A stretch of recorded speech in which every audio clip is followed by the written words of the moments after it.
Assalamualaikum warahmatullahi wabarakatuh.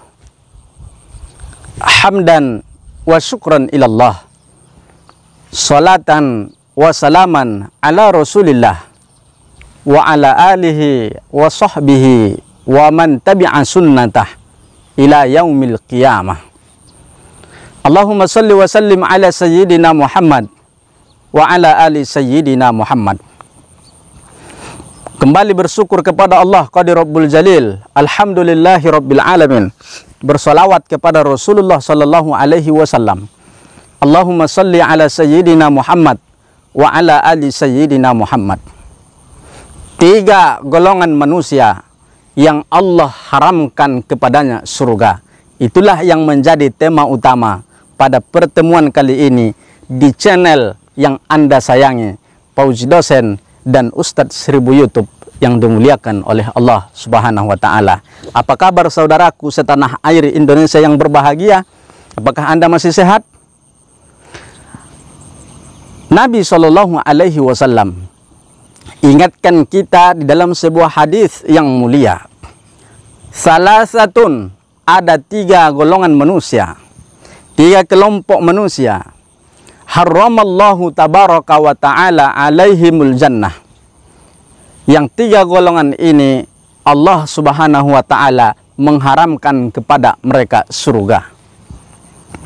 Kalau demikian halnya Allah mengharamkan surga kepada tiga golongan, maka hendaklah kita terhindar daripada tiga golongan yang telah disebut oleh Nabi Sallallahu Alaihi Wasallam. Siapakah mereka yang tiga golongan yang tidak masuk surga, yang Allah haramkan kepada mereka surga? Yang pertama kata Nabi, mudminul khamri. Mudminul khamri, orang yang senantiasa mabuk, orang yang senantiasa yang hobinya minum minuman keras, orang yang biasa meminum alkohol, orang yang meminum khamar, Allah haramkan kepada dirinya surganya Allah Subhanahu wa Ta'ala yang seluas langit dan bumi, yang tak pernah disaksikan oleh mata manusia, yang tak pernah surga itu terlintas di dalam hati manusia, yang tak pernah keindahannya diceritakan, yang didengar oleh telinga. Maka orang yang mudminul khamri, meminum minuman keras, meminum alkohol, meminum khamar, Allah pun haramkan kepada dirinya untuk masuk surga. Ma'asyiral muslimin rahimakumullah. Agama apapun yang ada di atas dunia, keyakinan apapun yang ada di atas dunia, maka kalau kita tanya apa tujuan hidup mereka yang terakhir adalah masuk ke dalam surga. Bukan hanya Islam, bukan hanya orang yang beriman, tapi seluruh agama di atas dunia, keyakinan kalau ditanya ingin tak surga, maka mereka mengatakan itulah tujuan kami hidup, surganya Allah Subhanahu wa Ta'ala. Tapi ketika orang meminum minuman keras, candu dengan khamar, sebelum dia bertaubat, dia meninggal, dia tidak bertaubat kepada Allah Subhanahu wa Ta'ala, maka Allah lah yang mengharamkan baginya surganya Allah Subhanahu wa Ta'ala. Hati-hati ini pemabuk, hati-hati segera bertaubat agar engkau masuk ke dalam surganya Allah kelak. Yang kedua, orang yang Allah haramkan baginya surga, wal aqu liwalidayhi, orang yang wal ukuk, orang yang durhaka terhadap kedua orang tuanya. Engkau yang sedang durhaka terhadap orang tuamu, hati-hati. Nabi sudah mengingatkanmu 1400 tahun yang lalu, engkau tidak akan mendapat surga hakiki, juga engkau akan jauh daripada surga dunia. Orang yang durhaka terhadap orang tua, maka dia tidak akan mendapatkan surga yang hakiki daripada Allah Subhanahu wa Ta'ala. Dia pun hidup tidak juga beroleh surga atau yang kita sebut dengan surga dunia. Hati-hati, orang yang durhaka terhadap kedua orang tua, maka biasanya kehidupannya akan sempit. bahagia akan jauh daripada lubuk hatinya yang paling dalam. Adapun bahagianya adalah kamuflase. Maka saudaraku seiman, janganlah engkau jadi seperti si Sampuraga.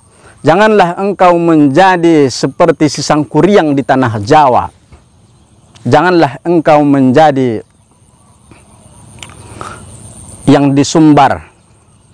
Ma'asyiral muslimin rahimakumullah. Yang ketiga, kata Nabi SAW, ini menjadi renungan besar untuk kita. Siapa dia? Ad-Dayyus. Dayyus, bukan si Gayus. Si Gayus pegawai pajak. Ini Dayyus. Apa dia Dayyus? Orang yang tidak ada kecemburuan di dalam hatinya ketika istrinya berpacaran dengan orang lain, ketika anaknya membuka aurat, istrinya membuka aurat, menunjukkan auratnya. Kemudian ketika istrinya mendekati zina dengan orang lain, anaknya mendekati zina dengan orang lain, maka dia tidak ada rasa resah dalam hatinya, tidak ada rasa cemburu dalam hatinya. Inilah yang disebut dengan si Dayyus. Dayyus tidak akan masuk ke dalam surganya Allah Subhanahu wa Ta'ala, sebab dia tidak memiliki rasa cemburu kepada anak dan istrinya ketika dekat dengan laki-laki lain yang bukan muhrimnya dan juga yang bukan suaminya. Ma'asyiral muslimin rahimakumullah. 3 golongan, kata Nabi SAW, semoga kita bukan termasuk orang-orang yang selalu meminum minuman khamar. Semoga kita terhindar daripada orang yang durhaka terhadap kedua orang tua. Semoga kita terhindar daripada Dayyus yang membiarkan anak istrinya membuka aurat dan yang membiarkan istrinya dan anak-anaknya tidak memiliki rasa cemburu walaupun mereka mendekati zina dengan orang lain. Na'udzubillah, summa na'udzubillah min dzalik. Semoga hikayat yang singkat ini dapat menggugah hati kita untuk senantiasa menggapai ridho Allah Subhanahu wa Ta'ala di setiap langkah kehidupan kita. Terima kasih. Assalamualaikum warahmatullahi wabarakatuh.